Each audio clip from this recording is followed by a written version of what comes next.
not all things are the same, not all guns are as reliable, and that's definitely the case with the Sig P320. Guys, before I go on, a couple announcements. First, I'll be doing a live stream with Matt Bracking tomorrow, 3 p.m. Eastern Time, live with Matt. We'll be talking about what's happening in the United States. We'll be talking about what happened with Trump. He's going to be talking about his new book that is just out right now. By the way, I also have a book out, which is the Spanish version of Surviving the Economic Collapse. Sobrevivir al colapso económico, something that was being requested for a long time by the Spanish community in my Spanish channel. If you want to go check it out, it's updated, it's a bit more content in there. So yeah, interesting. If you know Spanish or want to check it out, or if you're watching this and you speak and read Spanish yourself. What is it about the Sig P320? Well, you probably heard some of these things. You probably know that it fired on its own when dropped, right? That was a big issue at first because it was painfully obvious. That stance is just killing me, but yeah. You probably heard about that. And the problem was, it actually has two big problems. It has the internal design, which is flawed because it allows the gun to fire on its own in certain conditions and with certain parts worn. And then it had the obvious issue of the gun firing on its own when dropped. What happened was that the amount of mass in the trigger was enough that when dropped from a average height, it would fire on its own. The trigger was heavy enough that because of inertia, it just fired. And there's a ton of videos on YouTube about that. It became kind of like a joke, given how bad it was. Now, Sig says that they fixed that by simply replacing the trigger with a lighter trigger. They literally took a Dremel tool to the trigger, lighting it down, making it light enough that it would not fire as easily, because that's the only thing they fixed. It's not that it's not going to fire, it just requires a lot more force, and it's not as easy to have the gun fire when dropped. But mechanically speaking, they did not change. And you're probably thinking, oh, but this is the US military version with the safety. It's completely, no, it's the same gun. It's the same gun. The problems with the Sig P320 still exist. The internal the design flaw that it has very much exists, and that's something that's becoming a problem for Sig more and more. From the trace revealed Sig Sauer P320s wounded more than 80 people who didn't pull the trigger. This is one of the first documented cases in 2016. A Roscommon, Michigan deputy sheriff's fully holstered P320 discharged without a trigger pull as he exited his vehicle.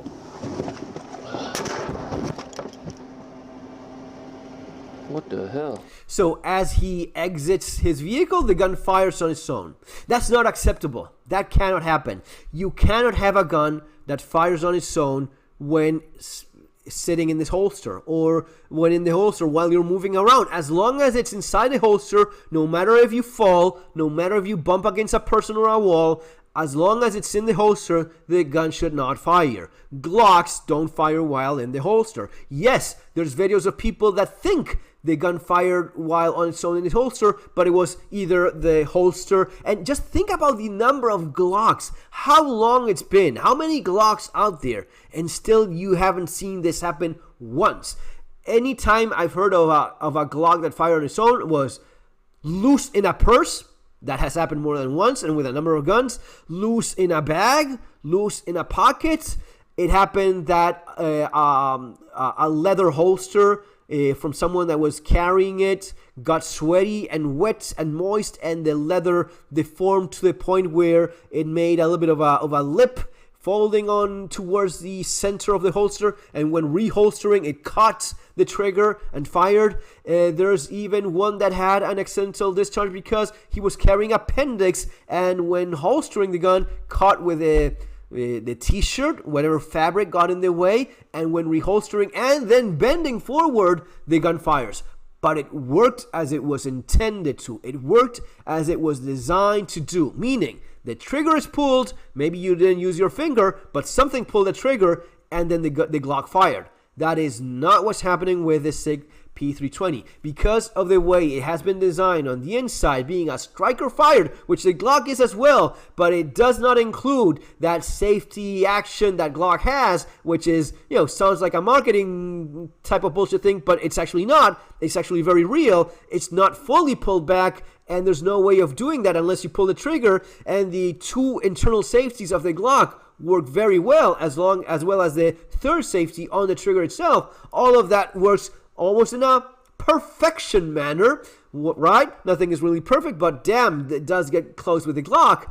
That is not the case of the Sig P320. It is a design that it has certain safeties, but in some conditions with certain worn parts or just not perfectly fitting, it can fire on its own, and that's exactly what's happening. And it's happening a lot. Here I have the image of a Sig P320 firing on its own while in the holster. That little beam of light, that's no beam of light. That is powder burning because the gun has just fired. Oh, what happened there? Oppo. Let's go at it. Let's go again. They have to pick up this guy that is not helping out. He bends, fires. Again. He bends, he doesn't draw the gun, bends, fires. What happened? He bend? Did someone touch the gun? We don't see that very clearly, do we? Right? That's a little bit confusing. What is it exactly that happened there? What is it exactly that we see here? I tell you what we see here. We see a gun that is inside a holster, that a guy is picking up someone else's legs, and when he gets up, no one draws the gun or anything. The gun is still in its holster. There's no t-shirt. There's no leather. There's no little stick poking in there. No. It just a gun that moves. The person moves. And when you move, the gun fires. Even if the guy had fallen while running, chasing a person, and he falls, the gun should still not fire. That's not what you see here. You see a guy that bends forward, and it's not like an appendix carry where you're putting pressure against a gun that is, pressing against something that got in there. No. It's a police holster. These things are huge, and it's covering all of the gun. It should not fire, guys, but it still does. It happens so much that there's people that are suing Sig Sauer over this. Not only suing, they are winning.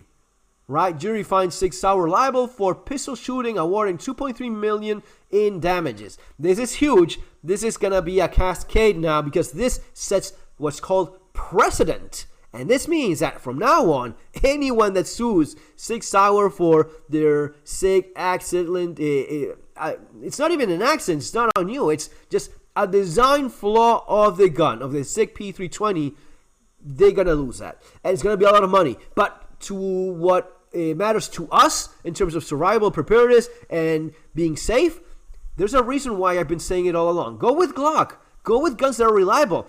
My Python over there, my HK, all of my guns, they are guns that I know the design, how they work, the internal safeties, how they work, and I know that there's no way in which that gun fires. No matter if you kick it for the rest of your life, that Python, that Glock is not going to fire on its own, right? It just doesn't work that way. Not while in a holster. Not while there's not something that gets into the trigger and makes a discharge. But this is massive. Now, the advice here is don't go with Sig P320. I would not even go with Sig Sauer in general, unless it's a very specific design that I know works very well. But stick with things that work. Oh, but I have a Sig P320 and it works perfectly. It doesn't matter. It doesn't matter if you've been carrying it your entire life. You will be like 5 years old, but it doesn't matter. It doesn't matter that you were lucky so far. That's the word. You were only lucky.